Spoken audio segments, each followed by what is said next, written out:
안녕하세요. 유튜브 잘 보고 있습니다. 부산에 사는 저희 아이는 올해 9살입니다. 지적장애와 뇌병변장애, 중복장애를 가지고 있습니다. 특수교육 대상자이고요. 작년에 학교를 2살 위 형과는 다른 학교를 다녔습니다. 동생에 대한 미움도 있고 형도 정서적으로 불안정해서 한 선택이었어요. 그런데 아무래도 근거리가 아니라 차로 통학을 해야 해서 큰아이가 있는 학교로 전학을 고민하다가 뒤늦게 3월 8일에 전학을 했는데요. 첫날 교무실에서 가르쳐주는 반으로 가니 불행인지 다행인지 작년 큰아이 담임 선생님이 계시더라고요. 그렇게 그냥저냥 잘 다니고 있다가 일주일째 되는 날, 반에 이미 경계성 장애 아이가 있었던 터라 선생님이 장애가 있는 아이가 둘이라 너무 힘들다고 난리가 난 거예요. 이 친구는 이틀 학교 가고 눈 수술 때문에 일주일을 쉬고 학교를 갔어요. 저희 아이랑 친하면서도 서로 투닥투닥 하는 사이고요. 교장 선생님께 말씀드리니 학교에서 어떻게 해줄 수 없다. 이미 배정은 됐고 전례가 없다. 반을 옮긴다 해도 어느 누가 받아주겠느냐. 하다 안됨 전학 가는 수밖에. 이렇게 말씀하셨대요. 자기 말이 안 먹히니 저보고 민원 제기해서 어필을 하래요. 그러던 지난주 금요일 학급 설명회가 줌으로 있었는데요. 설명회 마무리 때 선생님께서 우리 반에 도움이 필요한 아이가 2명 있다. 많은 도움 바란다.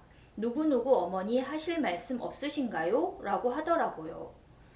순간 머리가 띵했습니다.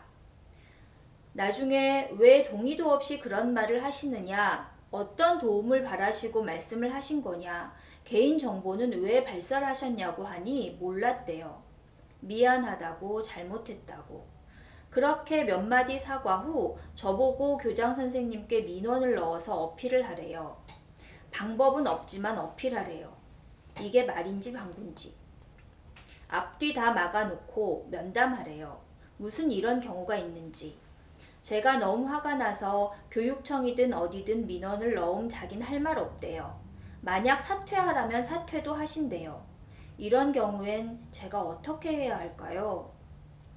어쨌거나 이 어머니가 하실 수 있는 거는, 그러니까 담임 선생님의 상황이 이해가 안 되는 건 아니에요. 어쨌거나 지금 2학년인 거잖아요. 네네. 이 친구들 2학년이면 사실 선생님 손길이 많이 필요한, 다른 친구들도 손길이 많이 필요할 때니까 할 수 있으면 어쨌든 도움반을 내려가는 시간이 있을 거 아니에요.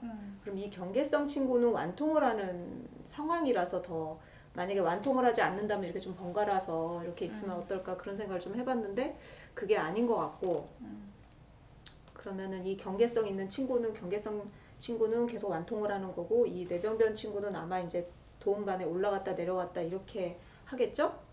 저는 어쨌든 전학을 왔잖아요. 그리고 이 반에 배정이 됐잖아요. 그러니까 이 교사, 담임 선생님의 조금 호들갑은 좀 반갑지 않긴 한데, 그냥 저는 되도록이면 그냥 여기서 잘 해결하는 방안을 찾으면 좋겠긴 해요. 그래서 왜냐하면 이 선생님도 우리 반에 장애가 둘이 될지 몰랐죠.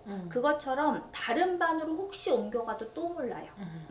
그리고 실제로 이런 사례를 많이 들어요. 그러니까 학교에서는 일종의 특수교육 대상자를 분배해서 배정한다고 했는데 그 모르던 친구들이 나타나는 맞아. 경우들이 맞아. 많아서 이 반은 3명이더라 막 이런 얘기들을 정말 종종 듣거든요. 그래서 그러면 이렇게 됐을 때 담임 선생님이 힘든 것도 너무 이해가 가잖아요. 그러니까 이럴 때는 지원책을 마련하는 수밖에 없는 거예요. 그래서 실무원 배치시키고, 그리고 실무원이 학교에서 왜 부족하다는 이야기도 많이 듣잖아요.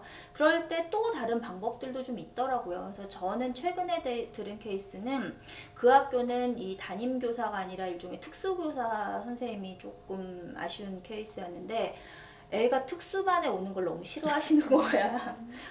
그런 경우도 그런 있어요. 경우 저도 있어요. 들었어요. 네. 그래서 이게 담임 선생님들이 애가 조금만 문제 있으면 너 특수학급에 네, 가라. 네. 이것도 좀 문제인데, 맞아요. 특수학급에 보내고 싶어도 특수학급에서 안 받는 경우 되게 많아요. 저 되게 많이 들었어요. 많아요. 왜 있는 경우게?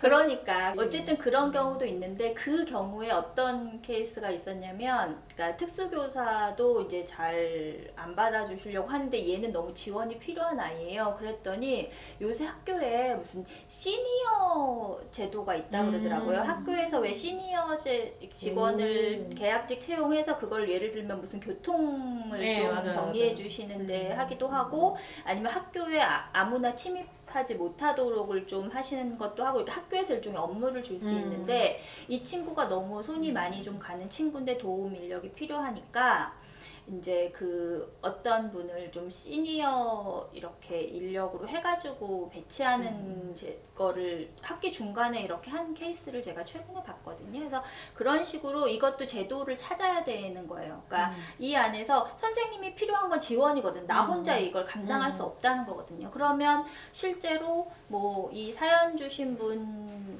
아이의 어떤 지원 인력으로 왔지만 사실은 다른 쪽을 좀 도와주시더라도, 경계성 아이를 조금 지원하시거나 이러더라도 그런 인력이 배치될 수 있는 방법, 그게 이제 이 교육청에 얘기하면 교육청 TO가 있고 무슨 왜 뭐 공익이나 이런 사회복무 맞아요. 요원 TO가 네, 있고 교육청. 일종의 자활센터 TO가 있고 그런 TO들이 있더라고요. 그래서 이제 그런 거를 좀 이용해서, 그러니까 담임 선생님한테 도저히 혼자 나는 해결을 못 하겠어 하고 하면 어머님이 그 제도를 좀 알아봐서 지원 인력을 어떻게 배치할 수 있을까를 조금 찾아보시면 어떨까 싶어요. 분명히 그 아이가 1학년을 마치고 2학년에 올라왔을 거니까 이 그 지금 경계성에 있는 그 친구가 어떤 뭐 장애 등급을 받지 않고 그다음에 특수교육 대상자로 지정을 안 받았지만 어쨌든 학교에서 조금 힘든 케이스이면 이 친구는 조금 더, 그러니까 이 친구하고 좀 같이 비슷하게 힘든 친구들을 만약에 같은 반에 몰아넣으면은 선생님 너무 힘들어 이렇게 해서 이렇게 좀 선생님들이 좀 이렇게 배분을 하는데, 그러면